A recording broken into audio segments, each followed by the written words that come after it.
Alright guys, good morning. I hope you're all doing well. Today I thought I would answer some of these questions that you guys sent me when I asked on my IG stories if you had any questions, and one of them I thought was a good one to go over today, and it pertains to all kinds of ethnic cultures, I think more than other cultures. And the question is, can you please talk about how we can create boundaries in a close-knit Persian family, even with my mom? So I think what it is that in ethnic cultures, we have so much love to give, and we just love each other so much and so deeply and so closely that we get used to a certain amount of interactions and a certain amount of phone calls and seeing each other.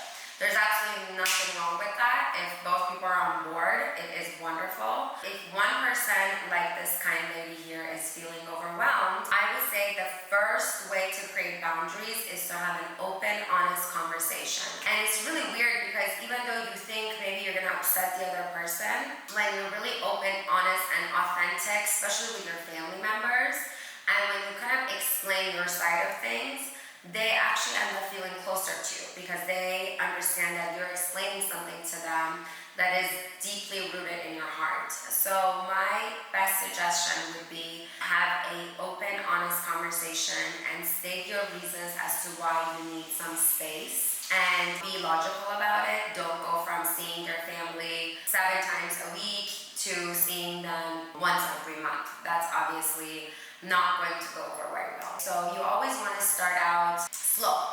You don't want to go from one extreme to the other. So I would say if you're seeing them multiple times a week, I would first go down to once a week, and then I would go to every other week, and then maybe keep it at that. So once every 2 weeks. Ideally, I believe if you're not living with your family, ideally see them at least once a week. That's my personal preference, but it doesn't have to be yours. Yours has to be adjusted to where you live, how you want to live, what your ideal lifestyle is like, and how often you want to see your family. Let's say they don't understand.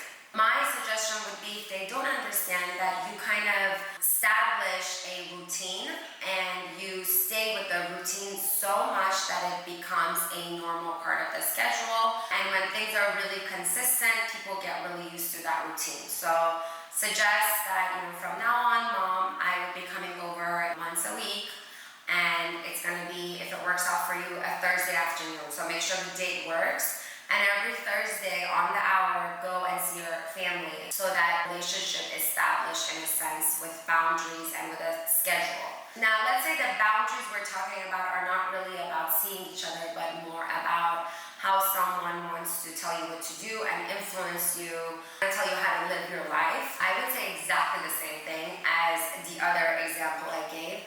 Have an open, honest conversation first.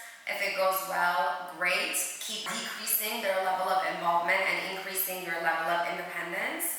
And if it doesn't work that way, then again, establish a boundary and keep it consistent for so long that it becomes a normal part of the routine. So what I mean by that is, if you are having a lot of different conversations that are leading to you feeling like your family is super involved and they're not allowing you to live your own life, then I would say decrease the amount of phone calls from multiple times a day to once a day. But just make sure that you're going down slowly and not all of a sudden because you don't want to worry your parents. By the way, all of this that I just said pertains to adult children and not younger than 18. So that's really important. I should have said this from the beginning. We don't want any kids under 18 not doing what the parents expect them to do. I don't want to get in trouble with any parents now. Anyways, that was it. I think that's good for today, and then maybe next session I will answer a different question. But keep sending me your questions because they are always my content for my Therapy Tuesdays. They all come from you guys. Thank you, and I hope to see you soon.